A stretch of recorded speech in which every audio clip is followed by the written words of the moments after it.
नमस्कार। मैं Sita Soni, assistant professor, department of geology, GHS government PG college, Sujangarh. An elementary idea of cancer जो है वो पिछले वीडियो से चल रहा है। ये फर्स्ट ईयर के लिए वीडियो है। कैंसर कोशिकाओं के गुण। तो कैंसर कोशिकाएं जो होती हैं उनमें कुछ विशेष गुण पाए जाते हैं। जैसे पहला है कॉन्टैक्ट इनहिबिशन। तो सामान्य कोशिकाएं दूसरी कोशिकाओं के संपर्क में आने पर गतिविहीन होकर विभाजित होना बंद कर देती है।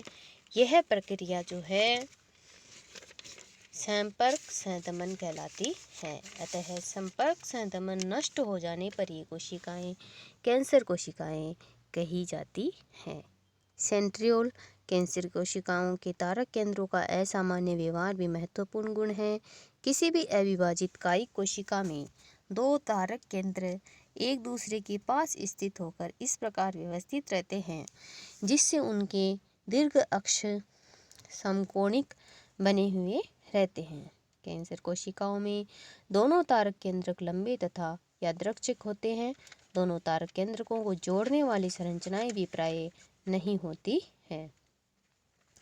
इनका केंद्रक जो है वो बड़े आकार का, इसकी आकृति अनियमित होती है। इसी प्रकार केंद्रिकाएं भी बड़ी होकर अतिवृद्धि प्रदर्शित करती है। अधिकांश कैंसर कोशिकाएं गुणसूत्रीय असामान्यताएं प्रदर्शित करती हैं। यह असामान्य गुणसूत्री व्यवस्था विभाजन के फलस्वरूप होती है। कैंसर कोशिकाओं के दूसरे ऊतकों में प्रवेश करना माना गया है इसका गुण। यह गुण प्लाज्मा कला के सीधा संबंधित होता है। इसमें प्लाज्मा कला जो है वो रिसावदार या लीकी हो जाती है। कैंसर की कोशिकाएं वर्दी परिवर्धन कारकों को अत्यधिक मात्रा में मुक्त करती है। ये प्लाज्मा कला से रिसकर बाहर आते हैं। बाहर आने पर ये कारक पड़ोस यानी आसपास की कोशिकाओं की सतह पर क्रिया प्रदर्शित करने लगते हैं। फलस्वरूप आसपास की कोशिकाएं भी असामान्य होने लगती है। ट्यूमर की उत्तरोत्तर वृद्धि। तो अर्बुद या ट्यूमर की उत्पत्ति एक सतत एवं उत्तरोत्तर प्रक्रिया के फलस्वरूप होती है जिनमें अनेक अवस्थाएं दिखाई देती हैं, किंतु 3 प्रमुख अवस्थाएं इसकी मुख्य है, जैसे इनिशिएशन, प्रमोशन और प्रोग्रेशन। इनिशिएशन। कैंसर की वृद्धि का प्रारंभ इस अवस्था के अंतर्गत होता है। इसमें एक सामान्य कोशिका स्वयं ही कैंसर कोशिका में रूपांतरित होने लगती है। कैंसर जन वायरस, आनुवंशिकी अथवा जीन उत्परिवर्तन प्रारंभिकरण की उत्तरदायी माने गए हैं। यह कोशिकीय समस्थापना के जीनों की विशिष्ट आकृति व प्रकृति को क्षति पहुंचाने के प्राथमिक आधार पर निर्भर होते हैं। प्रारंभिकरण में स्पष्ट परिवर्तन दृष्टिगोचर नहीं होते। इसके साथ ही कोशिकीय वृद्धि एवं विकास भी दिखाई नहीं देता। सामान्यतया अनेक दूसरी आवश्यक घटनाओं के फलस्वरूप ही सामान्य ऊतक नियंत्रण समाप्त होने लगता है। इसकी सेकेंड स्टेज है प्रमोशन। इस अवस्था में कोशिकाएं सुप्तावस्था को त्याग कर वृद्धि प्रदर्शित करने लगती है। विभाजन के लिए कोशिकाएं उत्तेजित हो उठती हैं। कोशिका विभाजन के लिए सामान्य प्रेरण की ही आवश्यकता होती है। दीर्घकालिक प्रारंभिकरण एवं प्रारंभिकरण अभिकर्ता जो कैंसरजनस होता है की उपस्थित में सतत होने वाली ऊतकीय मरम्मत नहीं हो पाती और मेलिग्नेंसी बढ़ती जाती है। हार्मोन पर आधारित ऊतक जैसे स्तन ग्रंथियां इसमें अधिक असुरक्षित मानी जाती है। प्रारंभिकरण के समान बढ़ोतरी भी विपरीतता का गुण प्रदर्शित कर सकती है।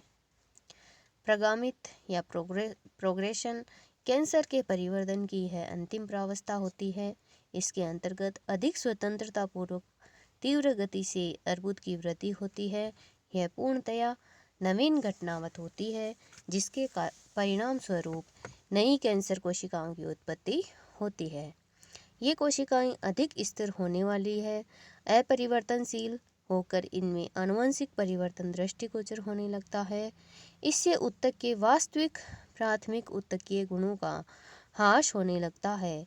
इस अवस्था में प्राथमिक अर्बुद विक्षेपी संक्रमणकारी हो जाता है। संक्रमण का स्थान तो मनुष्य जाति में नरों में सामान्य कैंसर की उत्पत्ति का स्थान त्वचा, फुफ्फुस, प्रोस्टेट ग्रंथि, आमाशय, आंत्र एवं मुख होते हैं।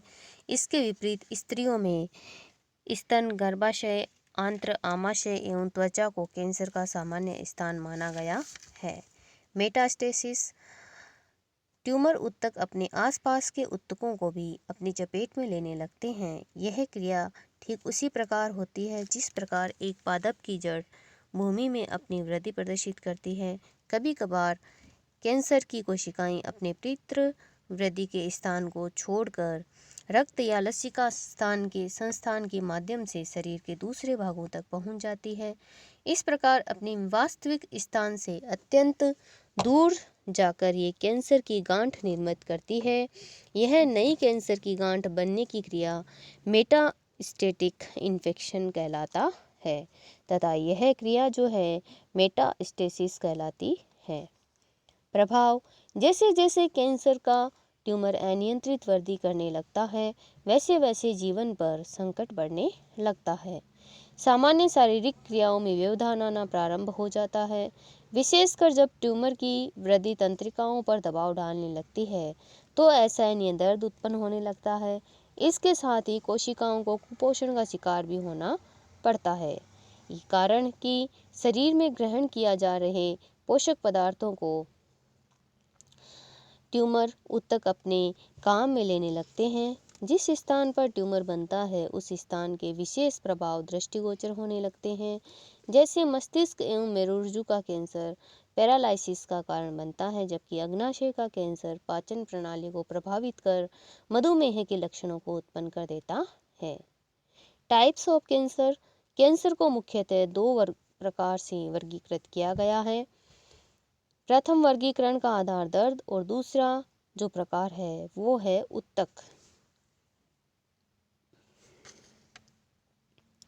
दर्द के आधार पर इन्हें मैलिग्नेंट और नॉन मैलिग्नेंट ट्यूमर कहा जाता है। मैलिग्नेंट ट्यूमर में भयंकर दर्द उत्पन्न होता है। यह ट्यूमर अत्यंत तीव्रता से वृद्धि करता हुआ आसपास तथा दूरस्थ भागों को भी प्रभावित करता है। नॉन मैलिग्नेंट ट्यूमर, इसका बिनाइन ट्यूमर नाम भी इसको कहते हैं।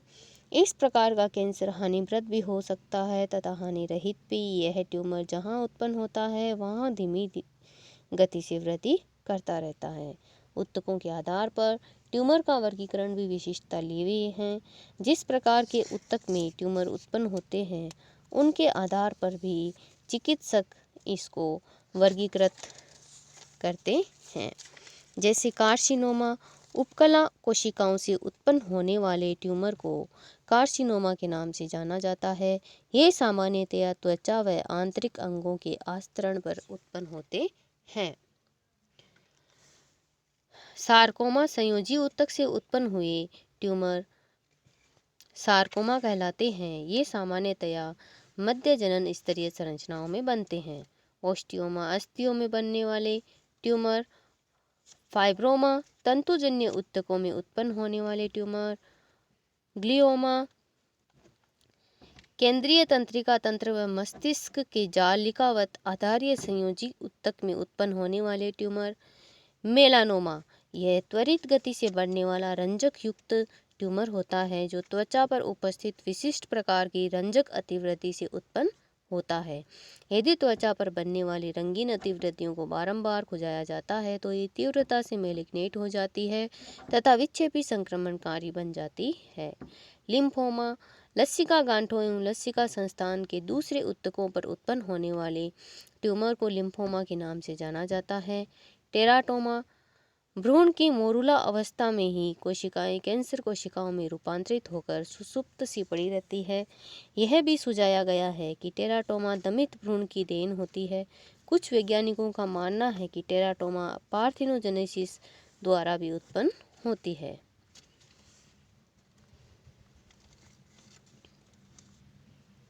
कैंसर के कारण, तो कैंसर जो है पुरानी खुजली, जलन या घर्षण से हो सकता है। कई चिकित्सक इसे क्रोनिक इरिटेशन की भी कहते हैं। जीवा पर टूटे या अनियमित दांत से होने वाले घर्षण के कारण जीभ का कैंसर होने की संभावना रहती है। चीनी मिट्टी में के सिगार पाइप काम में लेने वालों के में होठ का कैंसर सामान्य रूप से देखा गया है। पर्यावरण प्रदूषण से भी जो है वो कैंसर होता है। धूम्रपान, रेडिएशन, केमिकल्स, इनके द्वारा भी जो है वो कैंसर हो सकता है। Diagnosis of cancer.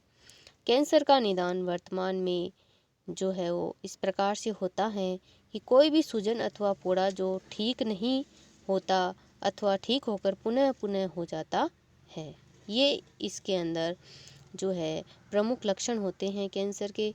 शरीर में किसी छिद्र से कोई स्राव अथवा रक्त अनवरत या बारंबारता से निकलता रहता है। ऊतकों में पाई जाने वाली कोई गांठ, अपच, आमाशय में होने वाली असामान्यता, अधिक कब्ज बने रहना, अचानक शरीर का वजन कम होना, निरंतर कफ की शिकायत होना।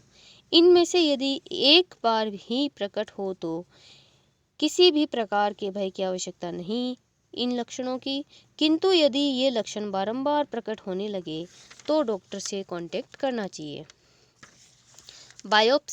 बायोप्सी टेक्निक के द्वारा कैंसर का संदेह होने पर इसकी जांच की जाती है। अत्यंत ही विश्वसनीय टेक्निक है ये, जिसमें संदेहजनक भागों के ऊतकों को सूक्ष्मदर्शी यंत्र से जांचा जाता है। कैंसर के निदान के लिए एक्सरे का उपयोग भी किया जाता है। विशेषकर आहार नाल, वृक्क और चेस्ट की जांच हेतु इसका प्रयोग करते हैं। इसका उपचार जो है वो इस प्रकार है। सर्जरी, कैंसर की गांठ को शल्य क्रिया द्वारा पूरी ही निकाली जाती है। विकिरण या रेडिएशन, कैंसर का उपचार एक्स किरणों, अन्य किरणों के माध्यम से भी किया जाता है। विकिरणों की संघनित किरण पुंज को ट्यूमर पर डालकर कैंसर कोशिकाओं को नष्ट कर दिया जाता है। लेजर ट्रीटमेंट, संघाती कोशिकाओं को नष्ट करने के लिए लेजर किरणों का उपयोग भी लिया जाने लगा है। इसके द्वारा उपचार करने के लिए हेमेटोफोरफायरिया से बनी गहरी लाल काली दवा को शरीर में प्रवेश कराते हैं। यह दवा अन्य ऊतकों को भी प्रभावित नहीं करती, किंतु ट्यूमर कोशिकाओं में जाकर इकट्ठी हो जाती है। नीली लेजर किरण द्वारा इसकी उपस्थिति से ज्ञात कर लेते हैं, कारण कि यह नीली लेजर से प्रकाश में चमकती है। जब ट्यूमर का स्थान स्पष्ट हो जाता है तो लाल लेजर किरणों से कैंसर कोशिकाओं को नष्ट किया जाता है। Thank you.